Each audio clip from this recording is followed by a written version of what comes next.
سیرت خاتم الانبیاء محمد مصطفیٰ صلی اللہ علیہ وآلہ وسلم۔ عنوان 100 اونٹوں کی قربانی۔ قسط نمبر 2۔ عبد المطلب کو یہ حکم اس وقت دیا گیا جب وہ اپنی منت بھول چکے تھے۔ پہلے خواب میں ان سے کہا گیا منت پوری کرو۔ انہوں نے ایک مینڈا ذبح کر کے غریبوں کو کھلا دیا۔ پھر خواب آیا اس سے بڑی پیش کرو۔ اس مرتبہ انہوں نے ایک بیل ذبح کر دیا۔ خواب میں پھر یہی کہا گیا اس سے بھی بڑی پیش کرو۔ اب انہوں نے اونٹ ذبح کیا۔ پھر خواب آیا اس سے بھی بڑی چیز پیش کرو۔ انہوں نے پوچھا اس سے بھی بڑی چیز کیا ہے؟ تب کہا گیا اپنے بیٹوں میں سے کسی کو ذبح کرو جیسا کہ تم نے منت مانی تھی۔ اب انہیں اپنی منت یاد آئی، اپنے بیٹوں کو جمع کیا، ان سے منت کا ذکر کیا۔ سب کے سر جھک گئے، کون خود کو ذبح کرواتا؟ آخر عبداللہ بولے ابا جان آپ مجھے ذبح کر دیں۔ یہ سب سے چھوٹے تھے، سب سے خوبصورت تھے، سب سے زیادہ محبت بھی عبد المطلب کو انہی سے تھی، لہٰذا انہوں نے قرآن اندازی کرنے کا ارادہ کیا۔ تمام بیٹوں کے نام لکھ کر قرآن ڈالا گیا۔ عبداللہ کا نام نکلا۔ اب انہوں نے چھری لی، عبداللہ کو بازو سے پکڑا اور انہیں ذبح کرنے کے لیے نیچے لٹا دیا۔ جوں ہی باپ نے بیٹے کو لٹایا، عباس سے صبر نہ ہو سکا، فوراً آگے بڑھے اور بائی کو کھینچ لیا۔ اس وقت یہ خود بھی چھوٹے سے تھے۔ ادھر باپ نے عبداللہ کو کھینچا۔ اس کھینچا تانی میں عبداللہ کے چہرے پر خراشیں بھی آئیں۔ ان خراشوں کے نشانات مرتے دم تک باقی رہے۔ اسی دوران بنو مخزوم کے لوگ آ گئے۔ انہوں نے کہا آپ اس طرح بیٹے کو ذبح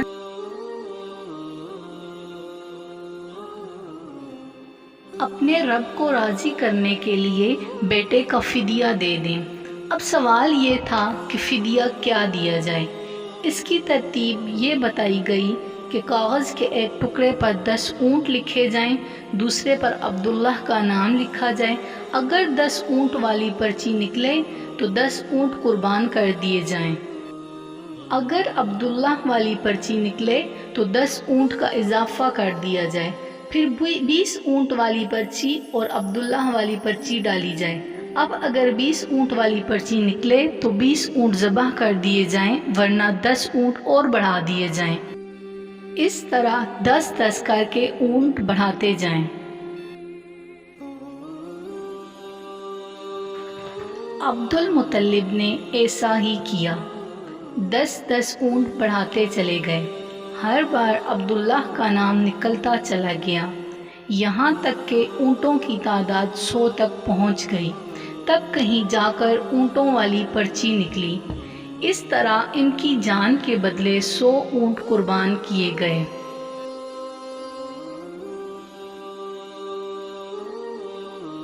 عبد المطلب کو اب پورا اطمینان ہو گیا کہ اللہ تعالیٰ نے عبداللہ کے بدلے 100 اونٹوں کی قربانی منظور کر لی ہے۔ انہوں نے کعبے کے پاس 100 اونٹ قربان کیے۔ سب انسانوں، جانوروں اور پرندوں نے ان کو کھایا۔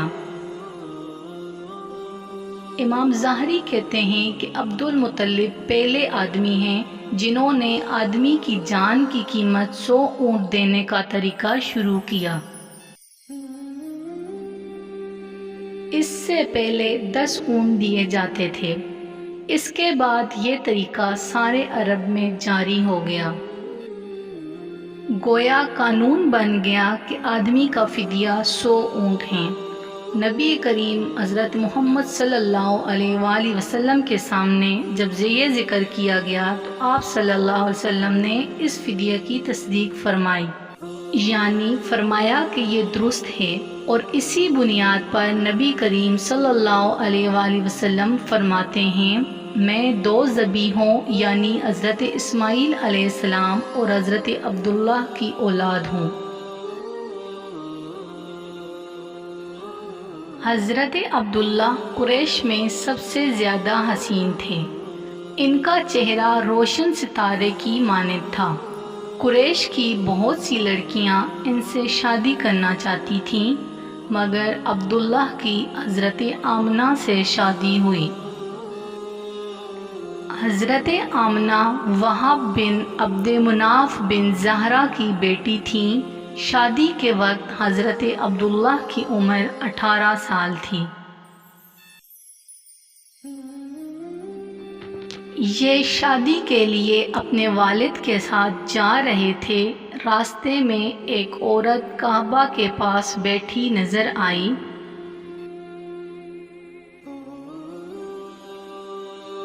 یہ عورت ورقہ بن نوفل کی بہن تھی۔ ورقہ بن نوفل قریش کے ایک بڑے عالم تھے۔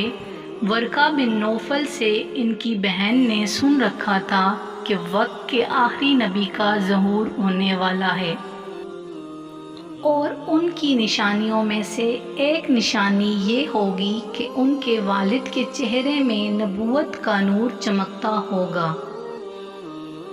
جو ہی اس نے عبداللہ کو دیکھا، فوراً اس کے ذہن میں یہ بات آئی۔ اس نے سوچا ہو نہ ہو یہی وہ شخص ہے جو پیدا ہونے والے نبی کے باپ ہوں گے۔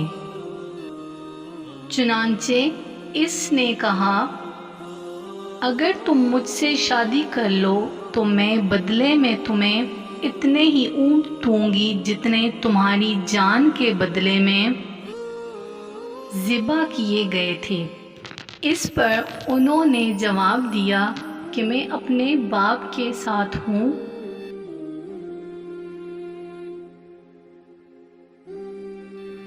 ان کی مرضی کے خلاف کچھ نہیں کر سکتا، نہ ان سے الگ ہو سکتا ہوں، اور میرے والد باعزت آدمی ہیں، اپنی قوم کے سردار ہیں۔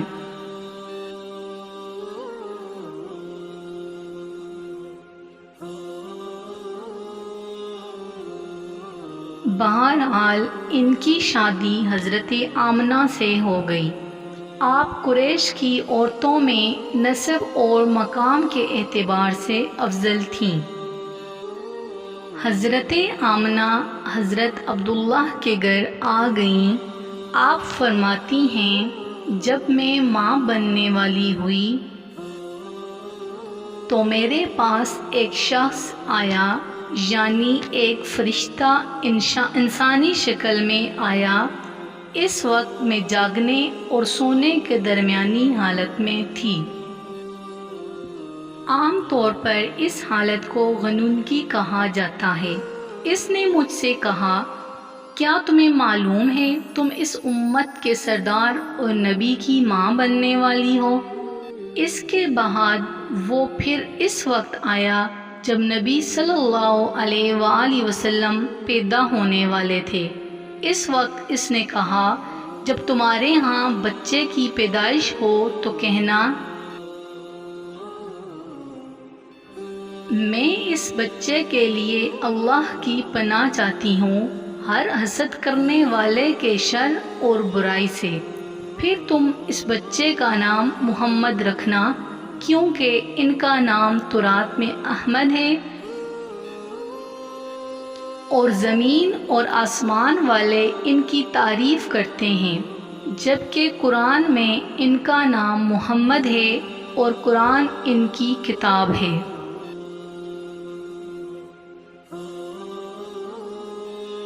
ایک روایت کے مطابق فرشتے نے ان سے کہا، تم وقت کے سردار کی ماں بننے والی ہو۔ اس بچے کی نشانی یہ ہوگی کہ اس کے ساتھ ایک نور ظاہر ہوگا، جس سے ملک شام اور بصرہ کے محلات بھر جائیں گے۔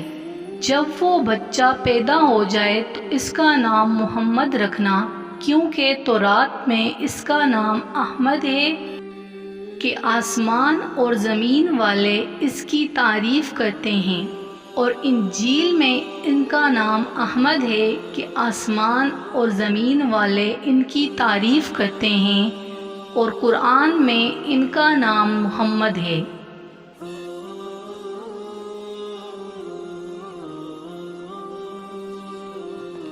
حضرت عبداللہ کے چہرے میں جو نور چمکتا تھا شادی کے بعد وہ حضرت آمنہ کے چہرے میں آ گیا۔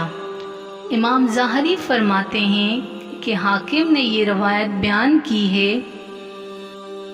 اور اس کو صحیح قرار دیا کہ صحابہ کرام رضی اللہ تعالی عنہم نے حضور نبی کریم صلی اللہ علیہ وآلہ وسلم سے عرض کیا کہ اے اللہ کے رسول ہمیں اپنے بارے میں کچھ بتائیں۔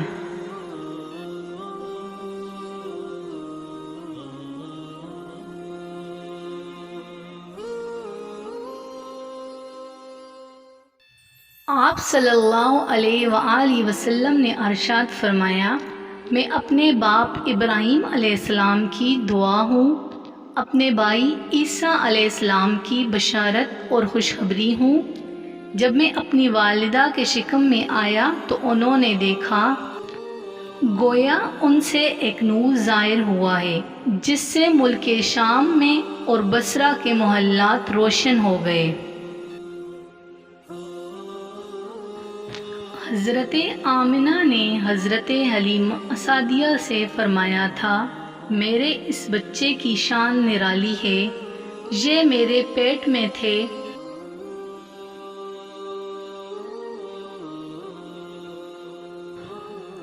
تو مجھے کوئی بوجھ اور تھکن محسوس نہیں ہوئی۔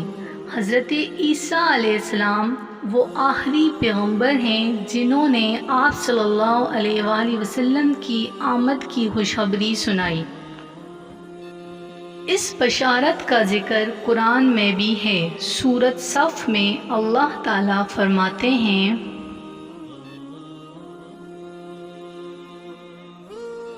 اور اسی طرح وہ وقت بھی قابل ذکر ہے جبکہ عیسیٰ ابن مریم علیہ السلام نے فرمایا کہ اے بنی اسرائیل، میں تمہارے پاس اللہ کا بھیجا ہوا آیا ہوں کہ مجھ سے پہلے جو تورات آ چکی ہے میں اس کی تصدیق کرنے والا ہوں، اور میرے بعد جو رسول آنے والا ہے اس کا نام مبارک احمد ہوگا۔ میں ان کی بشارت دینے والا ہوں۔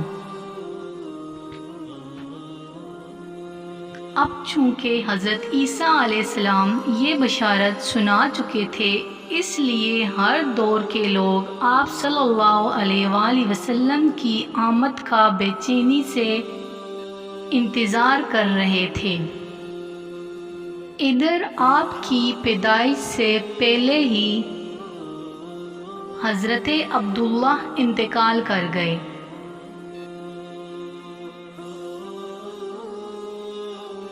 سابقہ کتب میں آپ صلی اللہ علیہ وآلہ وسلم کی نبوت کی ایک علامت یہ بھی بتائی گئی ہے کہ آپ کے والد کا انتقال آپ کی ولادت سے پہلے ہو جائے گا۔ حضرت عبداللہ ایک تجارتی قافلے کے ساتھ تجارت کے لیے گئے تھے، اس دوران بیمار ہو گئے اور کمزور ہو کر واپس لوٹے۔ قافلہ مدینہ منورہ سے گزرا تو عبداللہ اپنے ننیال یعنی بنو نجار کے ہاں ٹھہرے۔ ان کی والدہ بنو نجار سے تھیں۔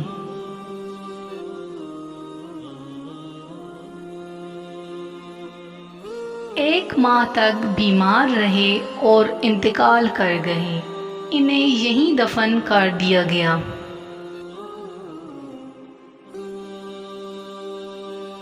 تجارتی قافلہ حضرت عبداللہ کے بغیر مکہ مکرمہ پہنچا اور عبد المطلب کو پتہ چلا کہ ان کے بیٹے عبداللہ بیمار ہو گئے ہیں اور مدینہ منورہ میں اپنے ننیال میں ہیں، تو انہیں لانے کے لیے عبد المطلب نے اپنے بیٹے زبیر کو بھیجا۔